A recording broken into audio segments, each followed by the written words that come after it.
നമസ്കാരം. മിഡിൽ ഈസ്റ്റിൽ എന്തൊക്കെയാണ് പ്രധാനപ്പെട്ട വാർത്തകളെന്ന് നോക്കാം. ആദ്യമായിട്ട് പോകേണ്ടത് ഇസ്രായേലിലേക്ക് തന്നെയാണ്. ഇസ്രായേലിൽ നിന്നുള്ള ഏറ്റവും പ്രധാനപ്പെട്ട വാർത്ത, ഇസ്രായേൽ ഇപ്പോൾ ഗസയിൽ പുതിയ ബോർഡർ ലൈനുകൾ ഇസ്രായേൽ തന്നെ തീരുമാനിക്കുകയാണ്.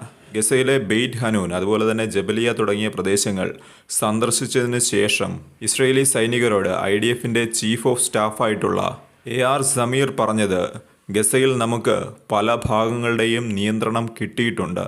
ഇനി ഈ അതിർത്തിയിൽ നിന്ന് തങ്ങൾ പിന്മാറില്ല എന്നാണ് അദ്ദേഹം പറഞ്ഞു വെച്ചത്. ഇവിടെ ഇസ്രായേൽ പുതിയ അതിർത്തികൾ സ്വയം തീരുമാനിക്കുമ്പോൾ അതിനെ ചോദ്യം ചെയ്യാൻ, അതിനെതിരെ ശബ്ദമുയർത്താനായിട്ട് മറ്റ് രാജ്യങ്ങൾ ഇവിടെ ഇല്ലേ എന്നൊരു ചോദ്യമാണ് ഇവിടെ ഉയർന്നു വരുന്നത്. ഇസ്രായേൽ ഇത്തരമൊരു നടപടിയിലൂടെ ഗസയിൽ കൂടുതൽ കാലം സൈനിക സാന്നിധ്യം അത് നിലനിർത്തുമെന്നാണ് റിപ്പോർട്ടുകൾ പറയുന്നത്. ടൈംസ് ഓഫ് ഇസ്രായേൽ ആണ് ഇത് സംബന്ധിക്കുന്ന വാർത്ത ഇപ്പോൾ പ്രസിദ്ധീകരിച്ചിരിക്കുന്നത്.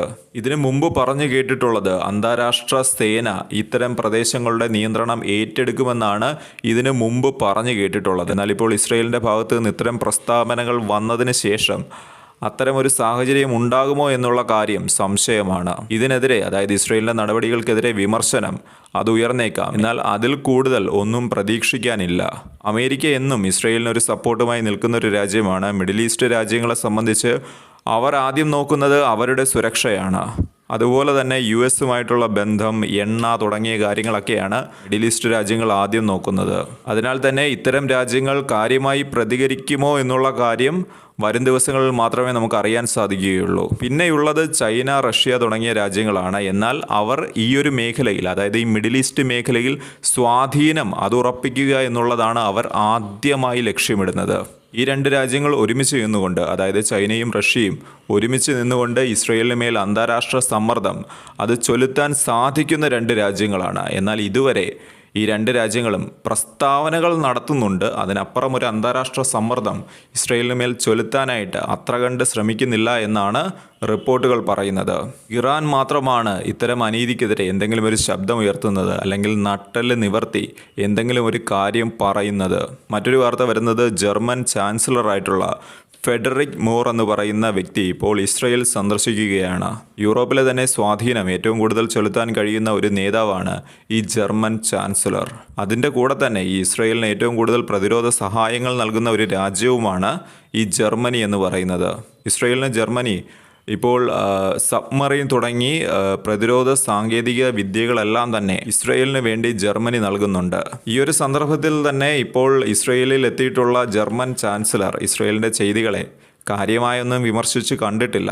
അദ്ദേഹം പറയുന്നത് ഇസ്രായേലിൻ്റെ സുരക്ഷ തന്നെയാണ് ഏറ്റവും പ്രധാനമെന്നാണ് ഈ ജർമ്മൻ ചാൻസലർ ഇസ്രായേലിൽ പോയി പറയുന്നത്. എന്നാൽ ഗസയിൽ ഇസ്രായേൽ സ്വീകരിക്കുന്ന നടപടികൾ അത് ലോക സമൂഹം കാണുന്നുണ്ട് എന്നും അതിനെക്കുറിച്ച് ചർച്ചകൾ നടത്തുന്നുണ്ട് എന്നും ഈ ഒരു ചാൻസലർ ഇവിടെ പറയുന്നുണ്ട്.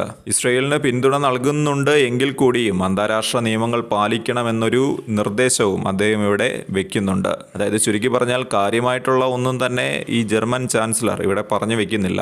പിന്നീട് പറയുന്നത്, ദ്വിരാഷ്ട്ര പരിഹാരമാണ് ദീർഘകാല സമാധാനത്തിനുള്ള ഏറ്റവും പ്രധാനപ്പെട്ട മാർഗമെന്നാണ് അദ്ദേഹം ഒരു പ്രസ്താവനയിലൂടെ പറയുന്നത്.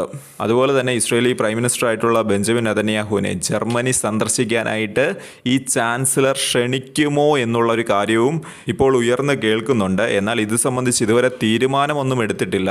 ഇതിന് പ്രധാനപ്പെട്ട ഒരു കാരണമായിട്ട് പറയുന്നത് ICCയുടെ അറസ്റ്റ് വാറണ്ട് അതിപ്പോഴും ബെഞ്ചമിൻ നെതന്യാഹുവിൻ്റെ പേരിലുണ്ട്.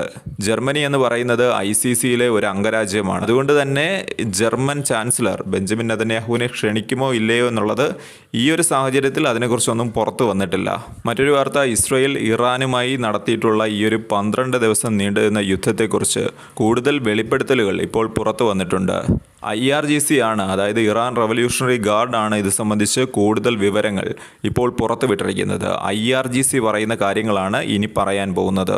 IRGC പറയുന്നത്, ഇസ്രായേലി ഇൻ്റലിജൻസ് കേന്ദ്രങ്ങൾ, അതായത് മൊസാദിൻ്റെ കേന്ദ്രങ്ങൾ ലക്ഷ്യമാക്കിക്കൊണ്ട് നടത്തിയ ആക്രമണത്തിൽ ഏകദേശം 36ഓളം പേർ കൊല്ലപ്പെട്ടു എന്നാണ് IRGC ഇവിടെ വ്യക്തമാക്കുന്നത്.